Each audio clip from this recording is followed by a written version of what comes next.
vou continuar com o assunto classicismo, vou falar um pouquinho do contexto histórico e das características.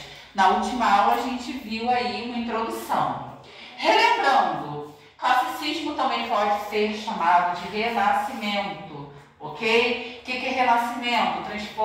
Transformação, mudança. Então a gente sai da Idade Média e vamos aí para o início da Idade Moderna. Aí anteriormente a gente viu o humanismo. O humanismo tem as mesmas características? Algumas. Por quê? O humanismo é uma preparação para o classicismo. Eu costumo dizer para os meus alunos que o classicismo é uma extensão do humanismo. No humanismo a gente começa com os ideais do classicismo e aqui a gente vai continuar com esses ideais. Ok? Então, é uma extensão do humanismo, já que tanto o humanismo como o classicismo vai trabalhar com qual objetivo, com qual lema? O antropocentrismo, que é o homem no centro de tudo. Ok? Deixamos de lado o que? Lá da Idade Média. O teocentrismo, que é Deus no centro de tudo. Ok até aí? Então aqui a gente tem a continuação do antropocentrismo. A valorização do sentimento humano, da razão, da emoção, da inteligência, da ciência. O homem é inteligente, ele constrói, tudo isso. Vamos lá, temos aí, tá, esse período entre os séculos XIV e vai até o século XVI, ok? Qual é o contexto histórico, para vocês terem uma noção aqui? Primeiro, a gente tem aí o fortalecimento das cidades. Por quê? Por causa aí da burguesia, da chegada da burguesia.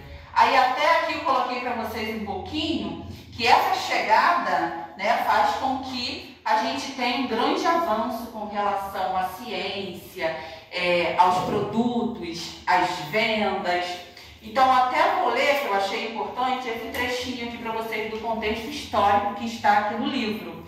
Olha o que diz. O feudo medieval, esse período é lá da Idade Média, tá? Como era o contexto histórico de lá e foi mudando, só para vocês entenderem.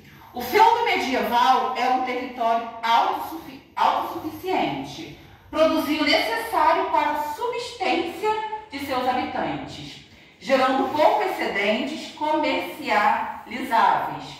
Por outro lado, o comércio na cidade medieval era ainda inexpressivo. Estamos na Idade Média. Por outro lado, as cidades não produziam o que consumiam, dependendo do campo e de outros países para obter alimentos. Perceberam como o comércio estava bem fraco lá na Idade Média? Agora, com o surgimento da burguesia, aqui dentro do classicismo, a gente começa a desenvolver. Aí, continuando.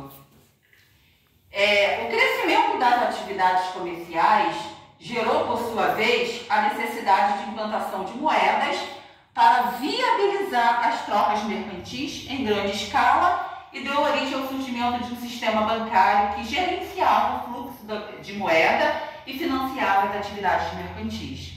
Vamos para agora esse desenvolvimento dentro do classicismo. A necessidade de encontrar novos espaços fornecedores de produtos para atender as crescentes populações das cidades impulsionou as grandes navegações. Então, as grandes navegações a gente tem aí como marco também no contexto histórico do classicismo, tá? A venda de produtos, as viagens marítimas, tudo isso impulsionou o nosso comércio. Continuando. Temos também aí o desenvolvimento da ciência. Por quê? Porque eu falei para vocês que aqui a gente tem um homem no centro. Então, o homem, ele começa a desenvolver, tá? Diferentes áreas, várias áreas vão aí se desenvolvendo. Aí eu achei outra parte aqui importante passar para vocês com relação a esse desenvolvimento. Deixa eu ver qual é a parte que eu destaquei para ler para vocês, que eu também achei bem importante. Deixa eu ver onde está. Cadê? Vamos lá.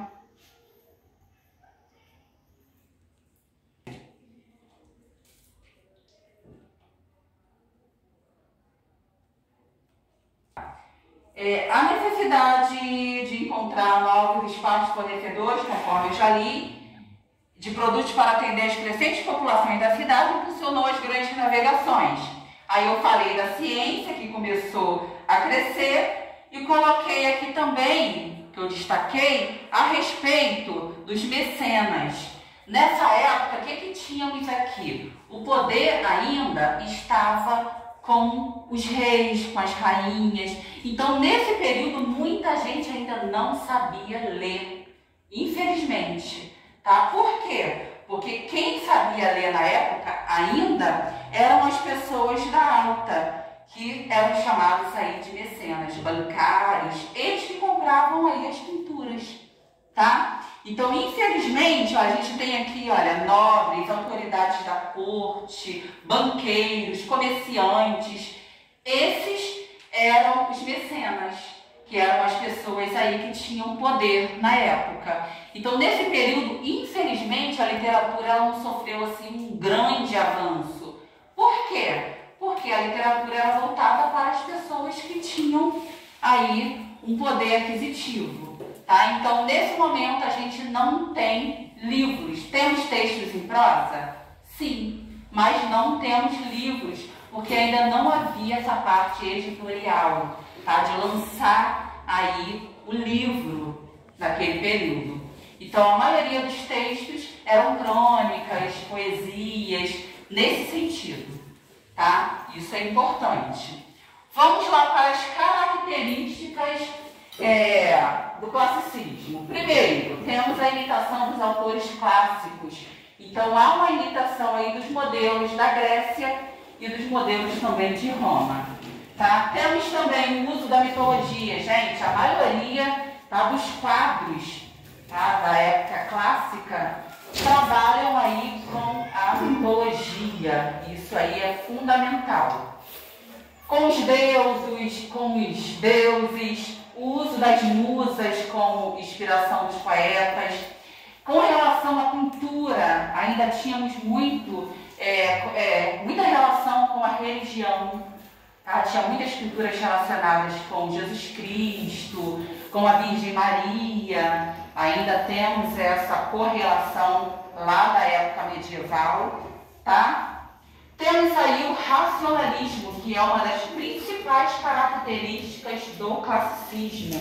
Há uma correlação, um equilíbrio entre razão e emoção, entre razão e sentimento. No romantismo a gente vai ver aquele sentimento exagerado, tristeza, amargura. Aqui não, há um equilíbrio entre a razão e a emoção e o sentimento humano. Mas já começamos a trabalhar sim com o sentimento humano. Temos temas universais, principalmente aí as emoções e sentimentos humanos, já que estamos diante do antropocentrismo, o homem no centro. Já falei do antropocentrismo, que é o lema primordial do classicismo. Perfeição formal, vou falar na próxima aula, que é a preocupação do poeta em fazer um poema bonito, bem metrificado, escrita em forma de soneto. Tudo isso aqui eu vou explicar na próxima aula, essa perfeição formal dentro do poema. E para fechar, a influência do pensamento humanista, o homem valorizando aí sempre seu sentimento, sua emoção, seu lado racional, ok? Então na próxima